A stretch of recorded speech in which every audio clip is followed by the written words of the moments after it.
Assalamualaikum warahmatullahi wabarakatuh. Kali ini kita akan bahas tentang inspeksi dan ITP pipa penyalur minyak dan gas bumi. ITP adalah Inspection and Test Plan. Ya, nanti yang akan kita bahas di sini sebagai langkah awal sebelum kita melakukan proses inspeksi.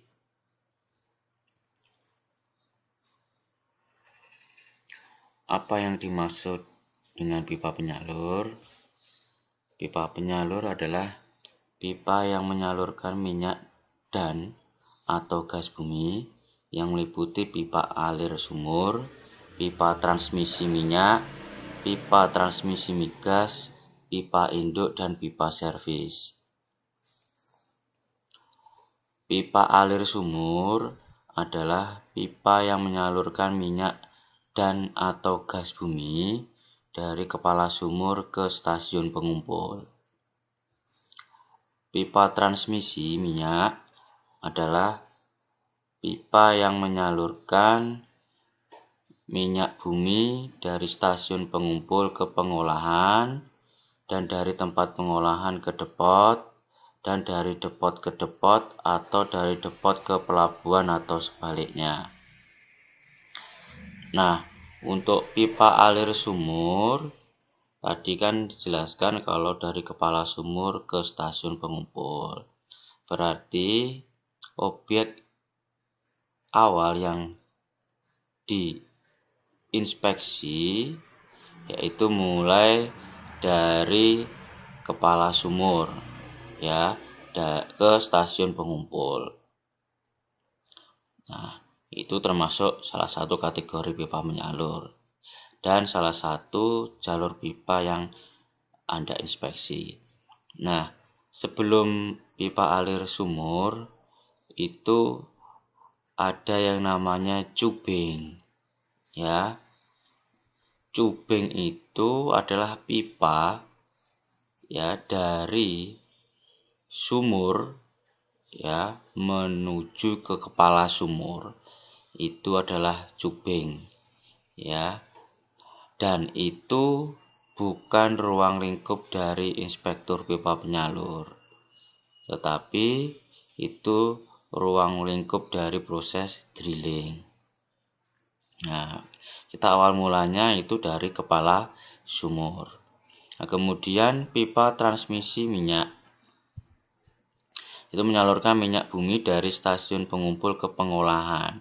Berarti dari stasiun pengumpul ini minyak dikumpulkan kemudian ke bagian ke pengolahan. Jadi minyak tersebut diolah dari awal mulanya adalah crude oil ya, minyak mentah. Dan kemudian dari tempat pengolahan tersebut ditransmisikan atau disalurkan ke depot. Ya, depot ini paling gampangnya adalah tempat kita melakukan pengisian bahan bakar. Nah, itu adalah istilahnya adalah depot. Ya. Kemudian dari depot ke depot dan dari depot ke pelabuhan. Nah, dari depot itu dikirimkan ke tempat yang lain, misalkan melewati ke pelabuhan.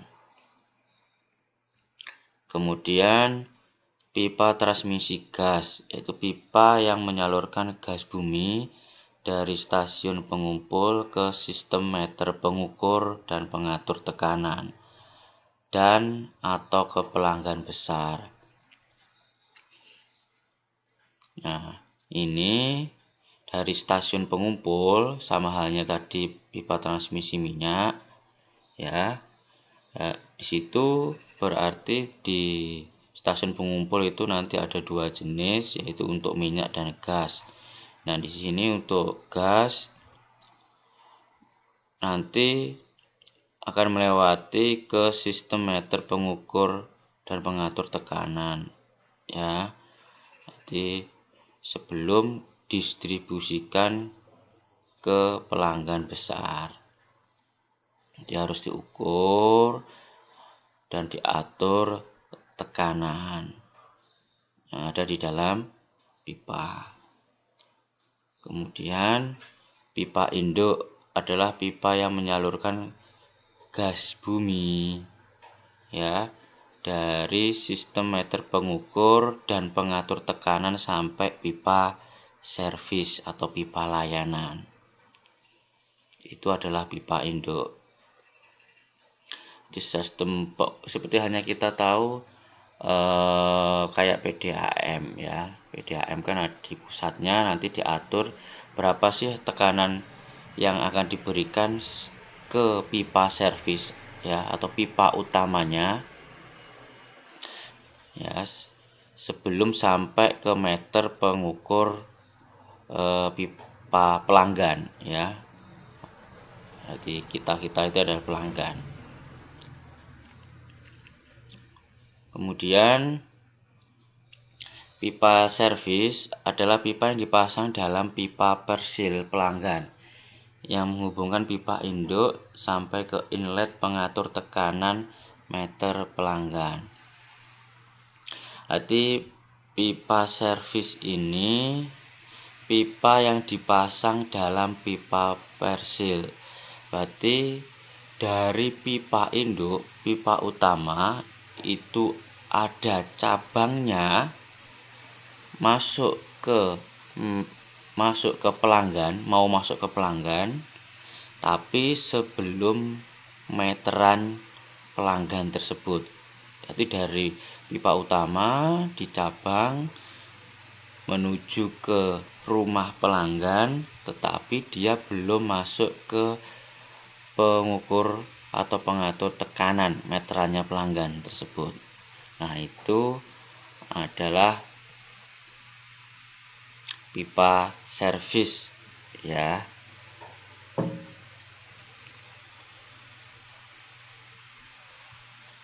Kemudian tahapan pembangunan pipa penyalur. Yang pertama adalah feasibility study, yaitu studi kelayakan suatu proyek. Itu adalah feasibility study. Nah, referensinya adalah keilmuan dan regulasi. Jadi keilmuan apa saja yang diperlukan untuk studi kelayakan, daerah itu ada migasnya atau tidak. Nah, itu nanti orang geodesi, geomatika ya. Dan nanti ada orang sipil di situ. Nah, itu semuanya nanti akan kolaborasi serta memenuhi regulasi dari Kementerian Migas. Kemudian dilakukan front end engineering design FEED dan detail engineering and design for construction DEDC. Nah, di sini di tahapan ini berarti mulai dilakukan proses desain ya, proses merancang suatu sistem perpipaan penyalur ya. Referensinya adalah studi kelayakan, standar, code, specification, regulation, and good engineering practice ya. Jadi sumbernya dari studi kelayakan suatu proyek dan kemudian standar yang digunakan. Nah, kemudian code yang digunakan, misalkan pakai standarnya kita pakai ASME, misalkan kita rujukannya pakai ASME. Kemudian code-nya misalkan menggunakan gas ya, misalkan jalur perpipaannya gas, berarti code-nya kita pakai ASME B318. Kemudian specification. Nah, specification dari pipa ataukah fitting ataukah flange yang lain komponen-komponen pendukung untuk dalam hal perancangan. Kemudian regulation and good engineering practice. Apa sih yang dimaksud dengan good engineering practice? Coba kita lihat di Google. Kalau good engineering practice adalah praktek rekayasa yang baik atau GEP, good engineering practice, yaitu kegiatan ya, rekayasa dan teknis yang memastikan bahwa perusahaan memproduksi produk dengan kualitas yang diperlukan seperti yang diharapkan. Itu adalah GEP. Ya.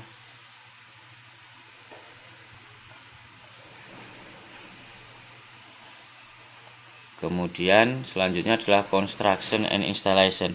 Setelah proses FEED dan DEDC-nya sudah selesai, maka dilakukan proses konstruksi dan instalasi. Berarti Anda lakukan pemasangan ya di situ untuk jalur perpipaannya. Sama referensinya dari standar, code, specification, regulation and good engineering practice, serta manufacture or fabrication specification.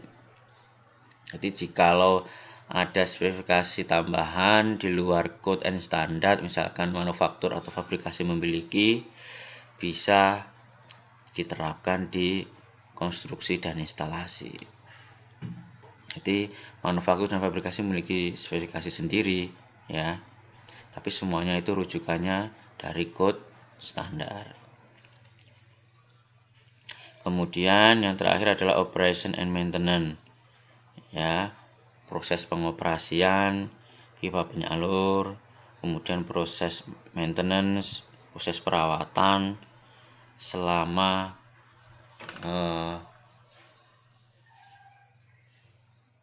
pipa penyalur beroperasi ya.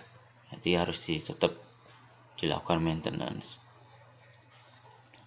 Kemudian referensinya sama ya, standar, code, specification, regulation and operating manual or procedure, berarti aturan dan manual operasi dari suatu prosedur, dari suatu operating ya, prosedur dari suatu operating.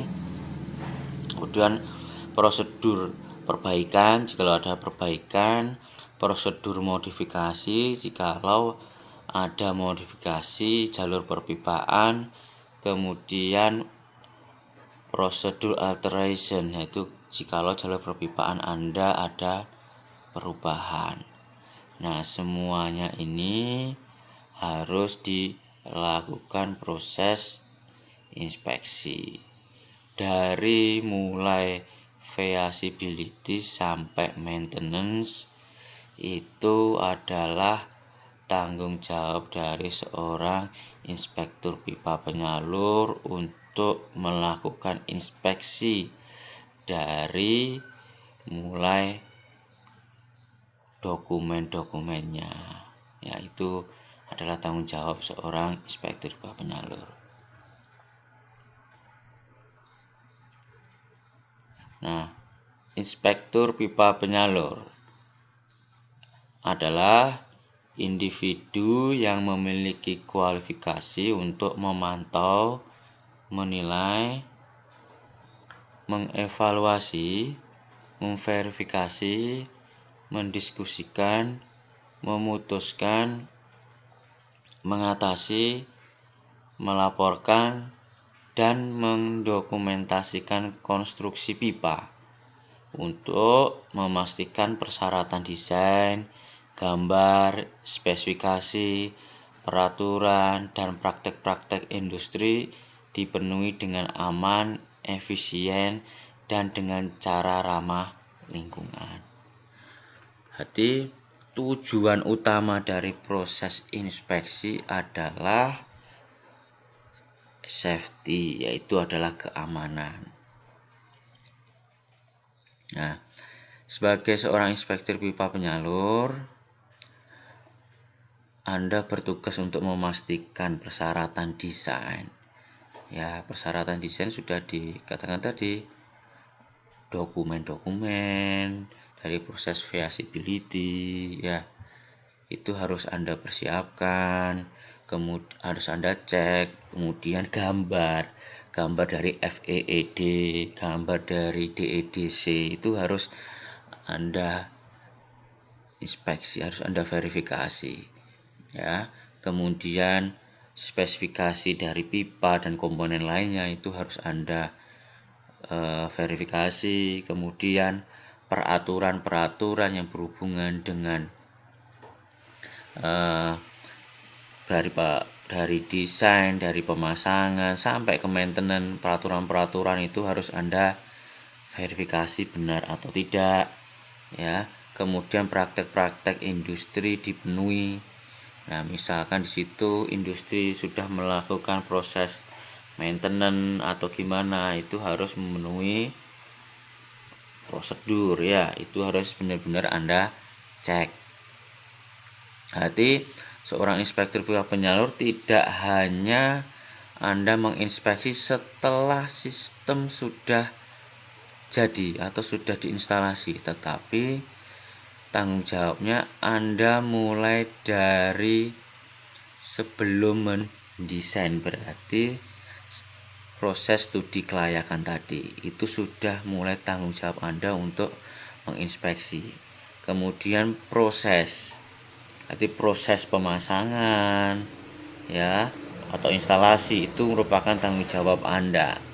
Kemudian sampai ke operasi, sampai maintenance itu merupakan tanggung jawab dari inspektur pipa penyalur.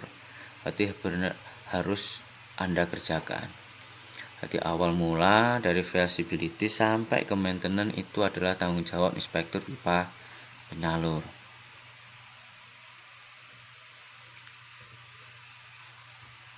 Kemudian inspection and test plan atau ITP.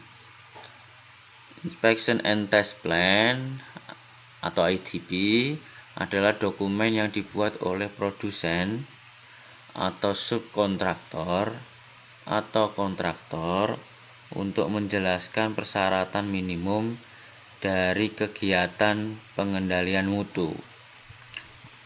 Ya.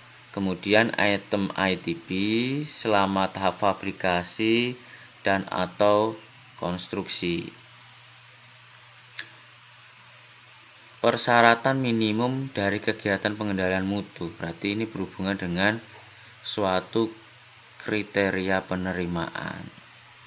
Nah, berarti suatu kode pastinya akan memiliki kriteria penerimaan, itu harus memenuhi kriteria penerimaan tersebut.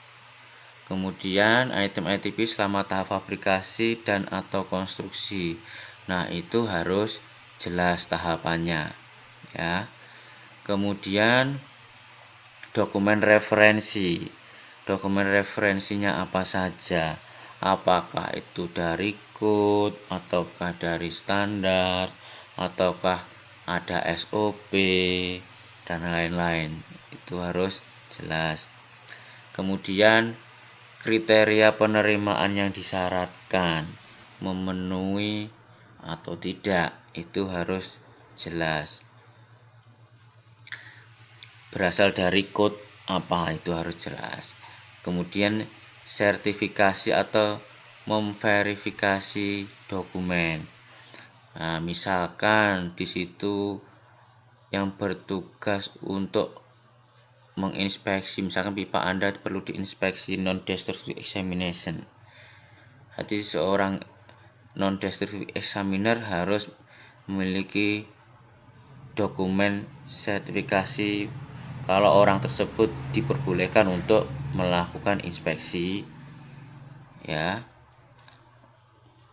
atau examination ya, diperbolehkan untuk melakukan examination. Nah, itu harus Anda inspeksi. Dokumen-dokumen tersebut harus ada. Kemudian dan pihak yang terlibat dalam inspeksi, jadi pihak-pihak siapa saja yang terlibat itu harus tertulis di ITP. Entah itu Ditjen Migas, perusahaan inspeksi, kemudian ada user atau owner, dan kemudian ada fabrikator, ada atau kontraktor ya. Itu harus tercantum pada ITP. Semuanya untuk menjamin bahwa produk yang akan dibangun sesuai dengan persyaratan dalam spesifikasi proyek, kode standar, dan memenuhi peraturan pemerintah. Sehingga selain memenuhi spesifikasi proyek oleh user owner, kemudian code and standar, ya misalkan contohnya B313, B314 ya, maaf, dan B318 contohnya, untuk memenuhi kriteria tersebut. Kemudian memenuhi peraturan pemerintah, makanya ada izin dari Ditjen Migas. Jadi sebelum membangun proyek itu harus memiliki izin kelayakan operasi dari Ditjen Migas.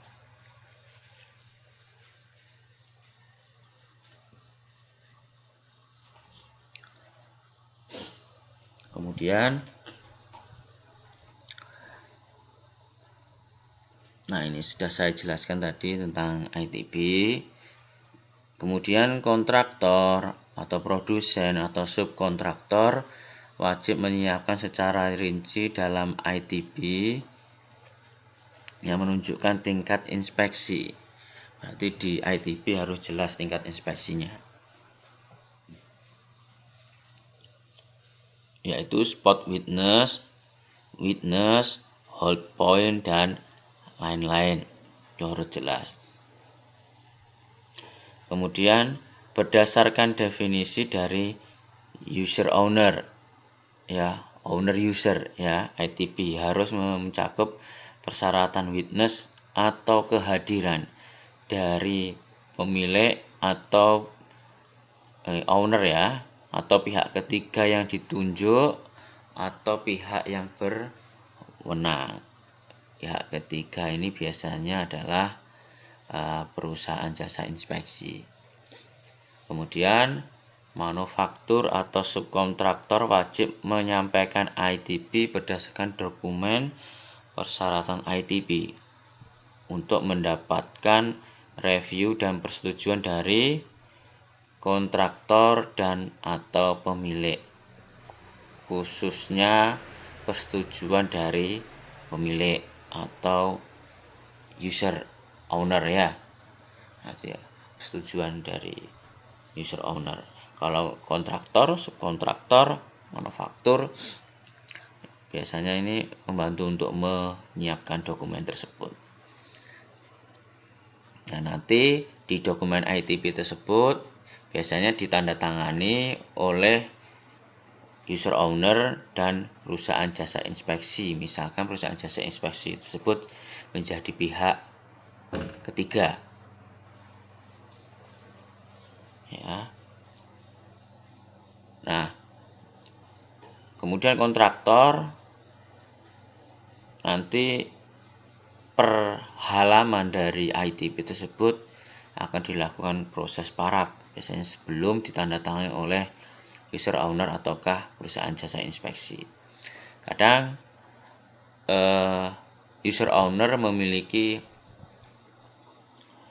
seorang inspektur pihak penyalur sendiri dari perusahaannya. Biasanya itu diutus adalah kepala teknik. Tapi kepala tekniknya jikalau tidak memiliki kompetensi atau sertifikasi tersebut, maka boleh dilimpahkan ke pihak ketiga untuk melakukan proses inspeksi. Nah, selanjutnya tingkat pemeriksaan teknis berupa kesepakatan bersama antara manufaktur atau kontraktor, BU atau BUT, ya, badan usaha tetap, ini adalah user owner, kemudian perusahaan inspeksi, kemudian inspektor rat migas dan pihak terkait lainnya.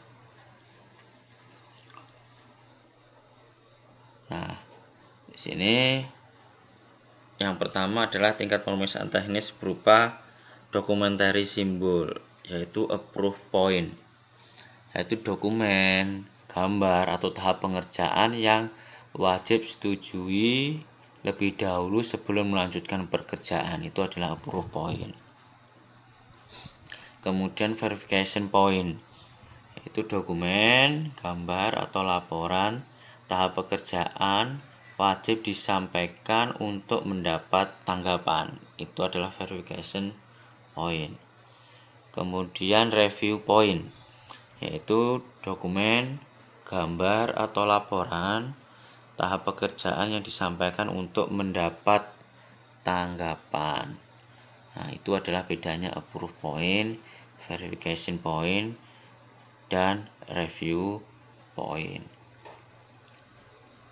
Jadi approve point harus disetujui dulu sebelum melakukan pekerjaan. Kemudian kalau untuk verification point, ya seperti hanya laporan tahap pekerjaan yang memerlukan tanggapan. Ya. Kemudian untuk review point mirip dengan verification point, tapi verification point adalah tahap pekerjaan yang wajib disampaikan.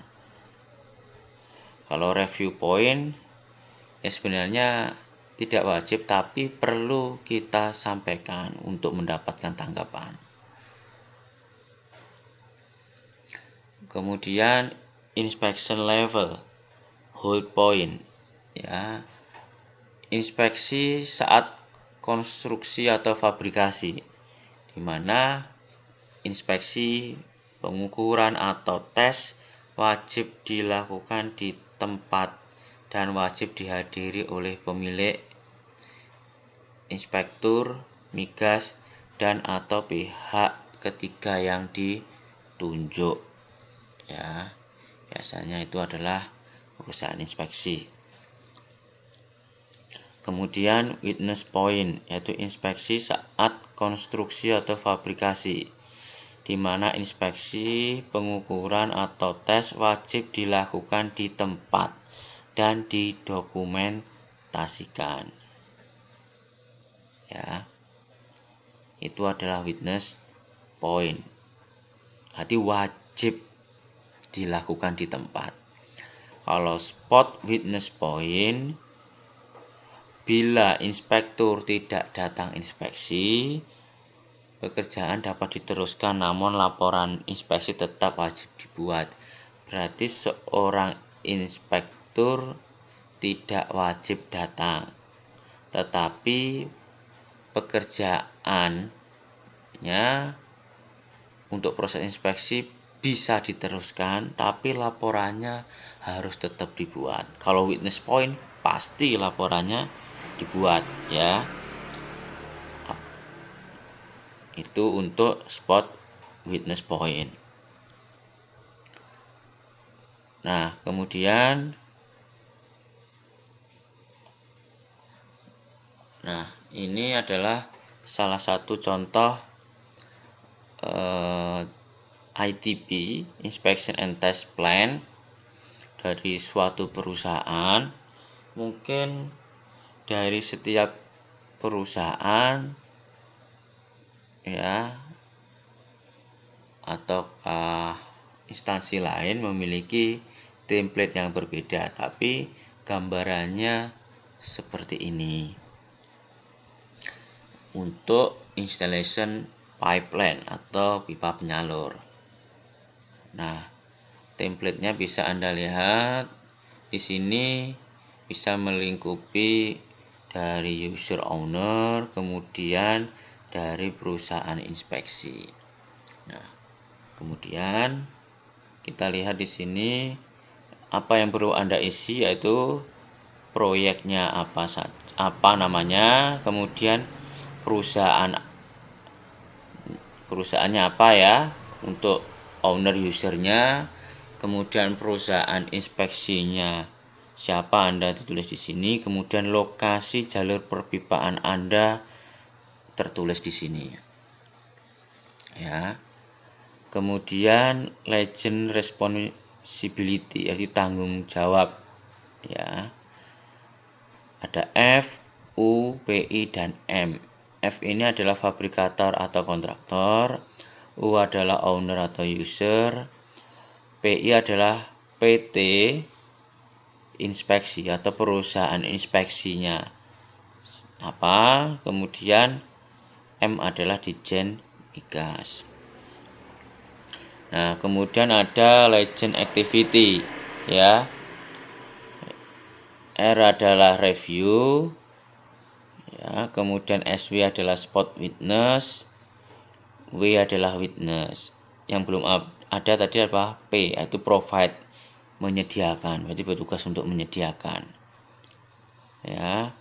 Kemudian S adalah surveillance atau inspeksi, ya. Proses pengecekan secara bertahap, ya.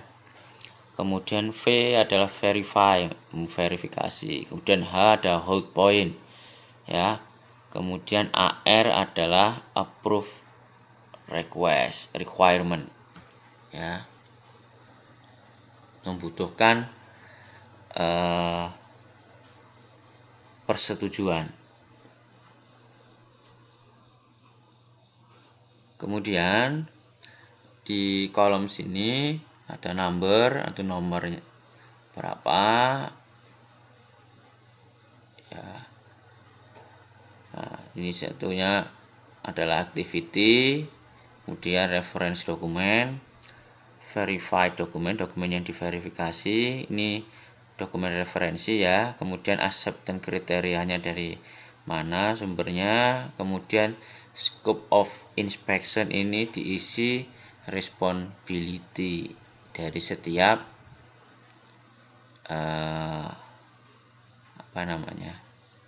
ini tugasnya, ya.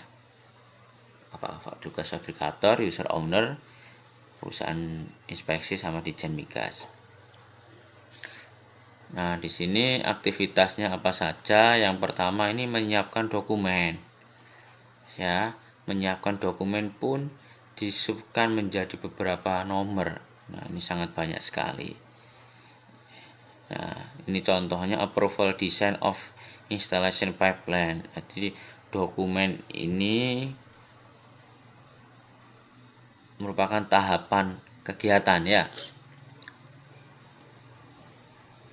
Menyetujui desain atau perancangan dari instalasi pipeline. Referensi dokumennya dari Peraturan Menteri ESDM RI nomor 18 tahun 2018. Nah, ini contohnya di sini. Kalaupun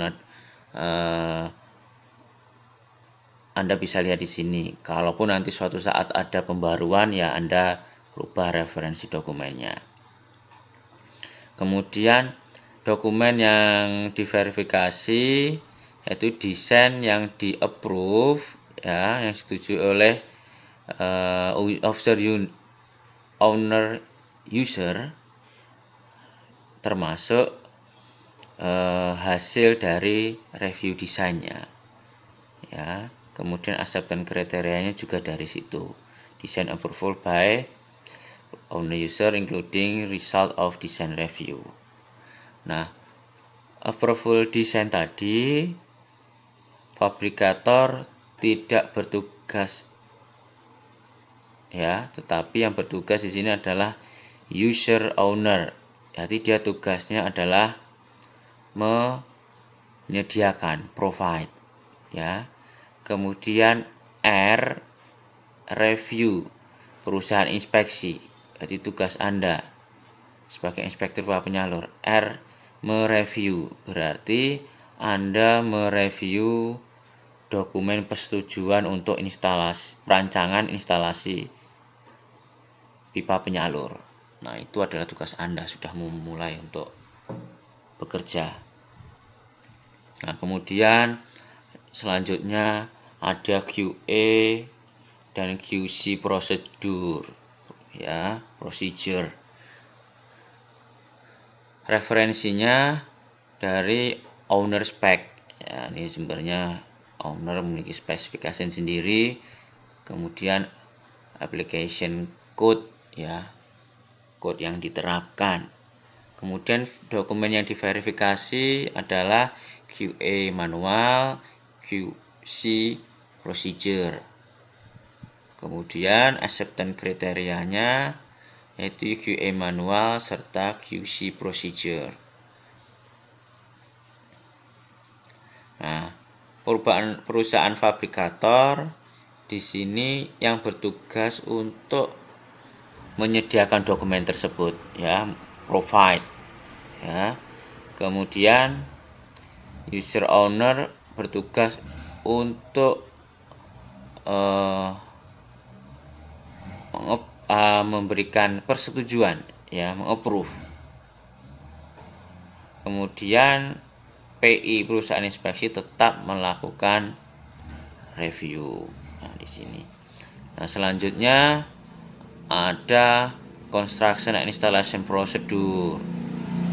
Ya, di sini reference dokumennya dari owner spec and apply code. Kemudian dokumen apa yang perlu diverifikasi adalah construction procedure.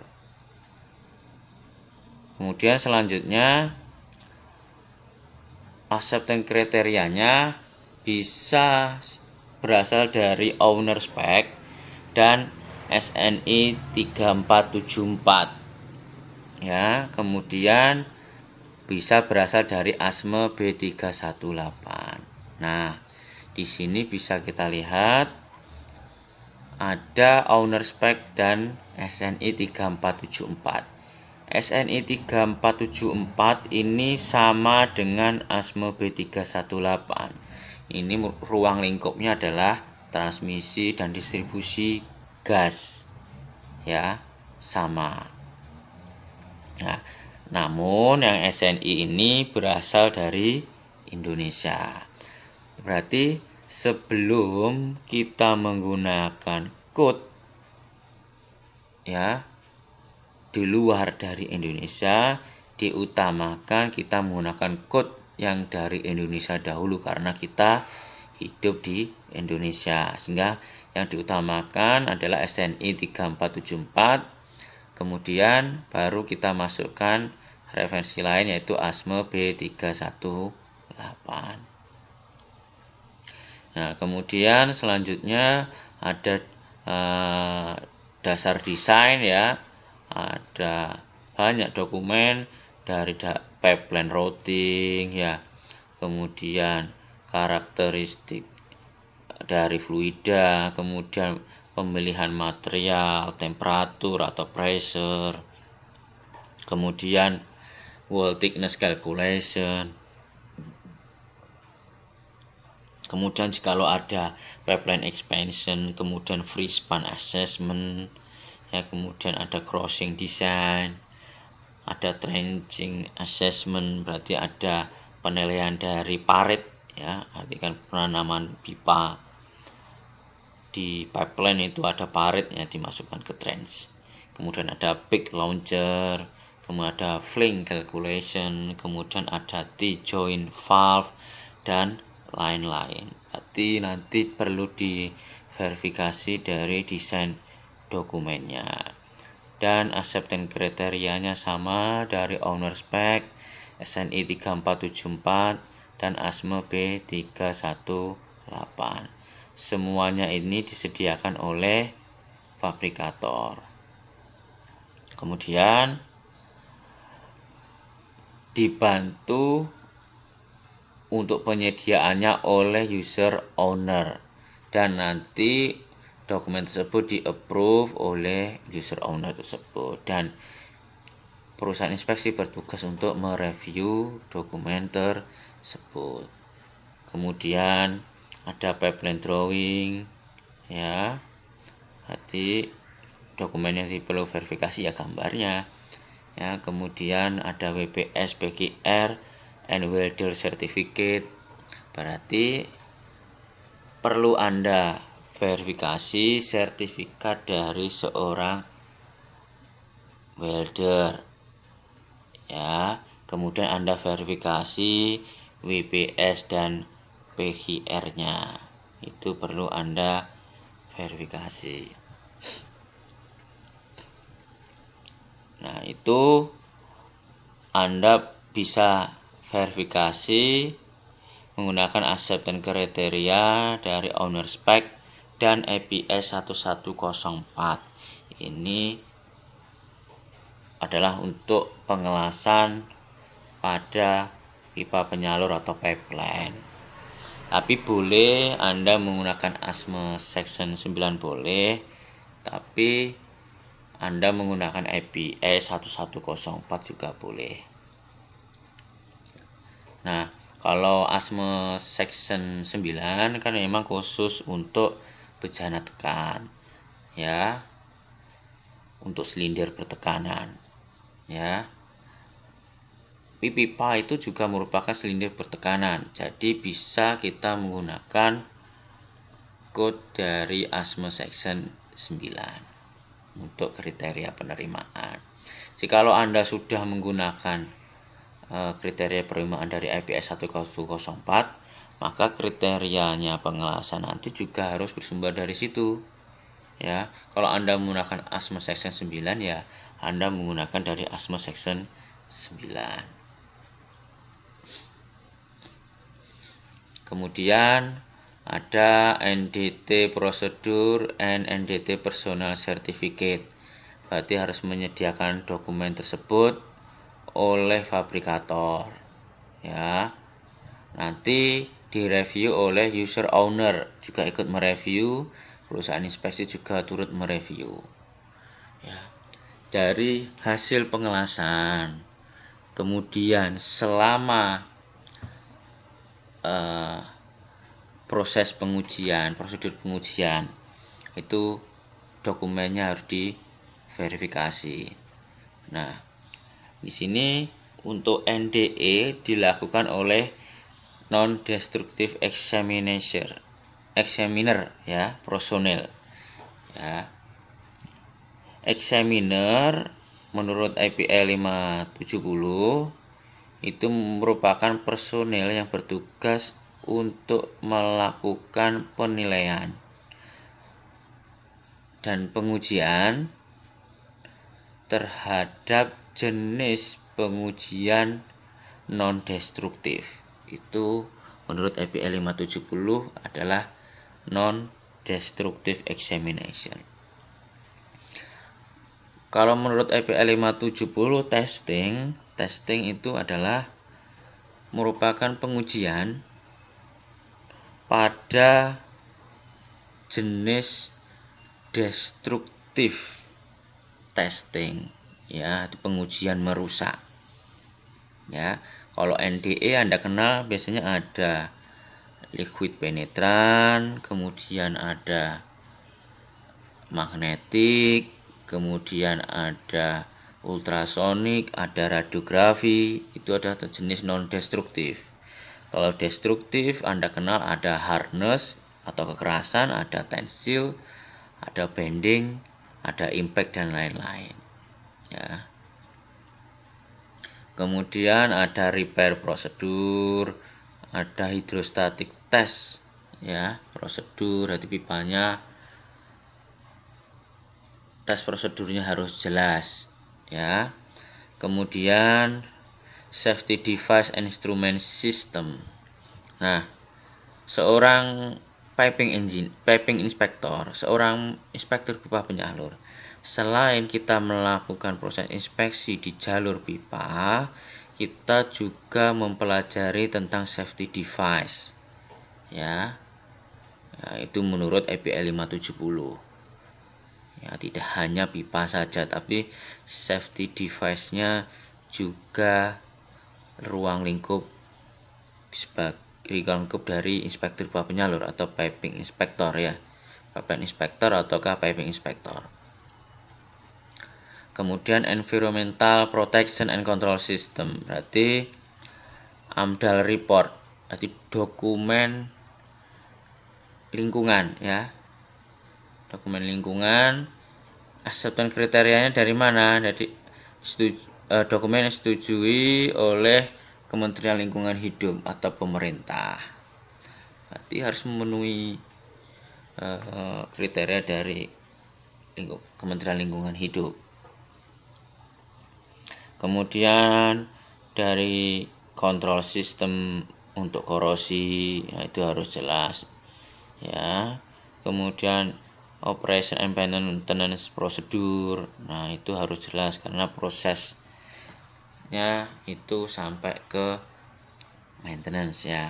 untuk proses reviewnya. Untuk corrosion ya, sampai emergency response plan ini disediakan oleh fabrikator, akan disetujui oleh user owner dan dibantu untuk menyediakan oleh user owner, dan tetap PI-nya, perusahaan inspeksinya, melakukan review. Nah, kemudian operating permit. Nah, di situ ada beberapa safety device. Ya, di sini ada pressure safety valve, ada pressure vessel, dan equipment yang lain. Berarti pipa yang terhubung dengan komponen ini. Ya, ada safety device di sini, pressure safety valve, pressure vessel, and other typical equipment. Misalkan ada tangki ataukah ada pompa, ya. Kemudian metering system, ya. Ini izin dari operating, aturan dari pemerintah, ya. Menurut kriterianya nanti menurut Permen ESDM, ya. Dokumen ini disediakan oleh user owner dan disetujui oleh dan direview oleh perusahaan inspeksi. Nah, kemudian site inspection and verification. Berarti untuk persiapan di lapangan ini, ya. Nah, sebelum diinstalasi dan setelah dan proses instalasi. Nah, di sini perlu Anda persiapkan proses pipeline installation. Nah, ini pipeline material inspection. Yang disiapkan adalah material atau mill certificate, ya. Sebenarnya dari ASNI 3474, ASME 318, dan API 5L specification. Ya, kalau API 5L itu adalah specification, ya, bukan code dan bukan standar. Nah, perusahaan inspeksi nanti bertugas untuk mereview atau memverifikasi. Kemudian selama proses instalasi dicek itu pipeline material inspection, repair of damage of to external internal code, ya. Proses coating, ya. Kemudian welding inspection reportnya harus jelas. Ini welding inspection dilakukan oleh seorang welding inspector, ya. Kemudian NDT proses dilakukan oleh examiner, non destructive examiner. Kemudian excavation, welding, and NDT of repair. Kemudian field joint coating, yang tie-in, pipe lowering activities, kemudian trenching. Itu datanya harus terverifikasi semuanya. Nah, setelah proses instalasi pipeline selesai, dilakukan proses testing, yaitu adalah pitching and cleaning or check gauge plate, ya. Dokumen diverifikasi adalah pitching inspection report, ya, serta checklistnya yang sudah atau belum dilakukan. Nah, di sini dokumen disediakan oleh fabrikator atau kontraktor, ya. User owner wajib menghadiri, ya. Kemudian perusahaan inspeksi mereview dan witness, ya, menghadiri.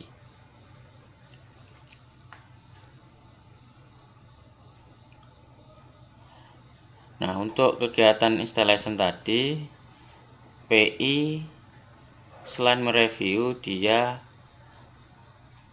kegiatan adalah spot witness, ya. Tidak wajib menghadiri, tapi laporannya tetap ada. Kemudian sistem pressure testing, ya. Berarti diuji tekanan, water sampling ya. Itu semuanya dokumennya harus jelas. Kemudian sampai ke commissioning and startup ya. Tahap commissioning pun harus jelas. Dan dokumen ini disediakan oleh fabrikator ya. Dan direview oleh user owner dan PI. Dan jikalau sudah selesai kegiatan semuanya, aktivitas terakhir adalah reporting and certificate of inspection. Berarti setelah dilakukan proses inspeksi, verifikasi, selesai semuanya, seorang inspektur IPA penyalur membuat reporting.